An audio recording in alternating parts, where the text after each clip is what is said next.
রাফা স্থলে অভিযানের আশঙ্কার মধ্যেই সেখানে বিমান হামলা জোরদার করেছে ইসরায়েলি বাহিনী। বুধবার দক্ষিণ গাজার একটি অ্যাপার্টমেন্টে বিমান হামলা একই পরিবারের 7 জন নিহত হয়েছেন। এছাড়াও উত্তর ও দক্ষিণ গাজায় ব্যাপক ক্ষয়ক্ষতির খবর পাওয়া গেছে। এদিকে রাফায় বড় পরিসরে অভিযান চালানো হলে ইসরায়েলের বড় ধরনের ভুল করবে উল্লেখ করে এতে রাজনৈতিক ও মানবিক বিপর্যয় ডেকে আনবে বলে আবারও সতর্ক করেছেন জাতিসংঘ মহাসচিব অ্যান্তোনিও গুতেরেস। বিস্তারিত অন্যয় কর্মকারের ডেস্ক রিপোর্টে। মধ্যস্থতাকারীদের যুদ্ধবিরতির প্রস্তাবে হামাসের সম্মতির পরও গাজায় থেমে নেই হামলা। উল্টো গেল দুদিন ধরে দক্ষিণ গাজার রাফায় বিমান হামলা জোরদার করেছে ইসরায়েলি বাহিনী। মঙ্গলবার রাফায় স্থল অভিযানের আশঙ্কার মধ্যে সেখানকার বিভিন্ন আবাসিক এলাকা লক্ষ্য করে একযোগে বিমান হামলা চালানো হয়।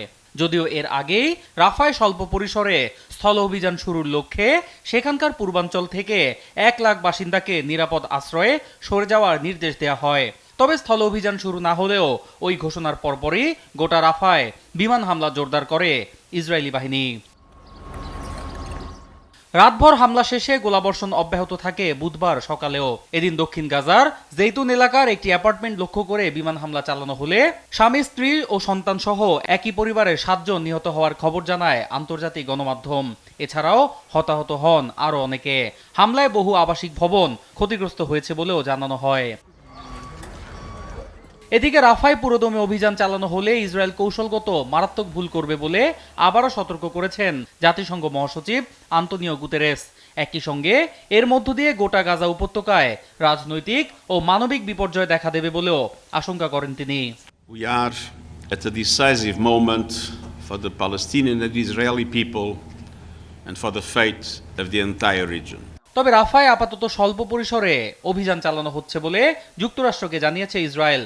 যদিও তারা সেখানে পুরোদমে স্থল অভিযান পরিচালনা করতে চায় জানিয়ে ওয়াশিংটন এরই মধ্যে তেল আবিবকে ওই অভিযানের পরিণতি সম্পর্কে সতর্ক করেছে বলে জানিয়েছে মার্কিন পররাষ্ট্র দফতর।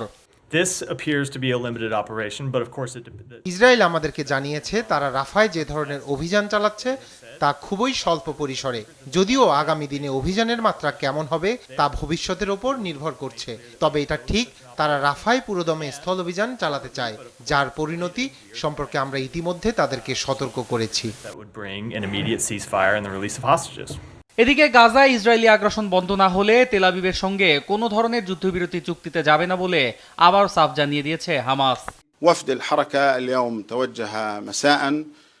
তারা গাজায় আগ্রাসন বন্ধ না করলে কোনো অবস্থাতেই যুদ্ধবিরতি চুক্তিতে যাব না আমরা, কেননা তারাই এখানে হামলা চালাচ্ছে, তারাই গোলাবর্ষণ করছে। নিজেদের ওপর হামলা হলে আত্মরক্ষার, সার্বভৌমত্ব রক্ষার, অবৈধ দখলদারিত্ব ঠেকানোর অধিকার আমাদের আছে।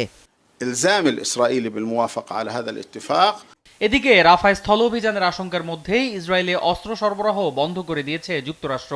হোয়াইট হাউসের এক শীর্ষ কর্মকর্তার বরাতে এই কথা জানিয়েছে আন্তর্জাতিক গণমাধ্যম। প্রতিবেদনে বলা হয়, মূলত রাফায় ইসরায়েলি অভিযানের গতি রুখতেই এই সিদ্ধান্ত নিয়েছে ওয়াশিংটন। অন্যয় কর্মকার, নিউজ ডেস্ক, দেশ টিভি।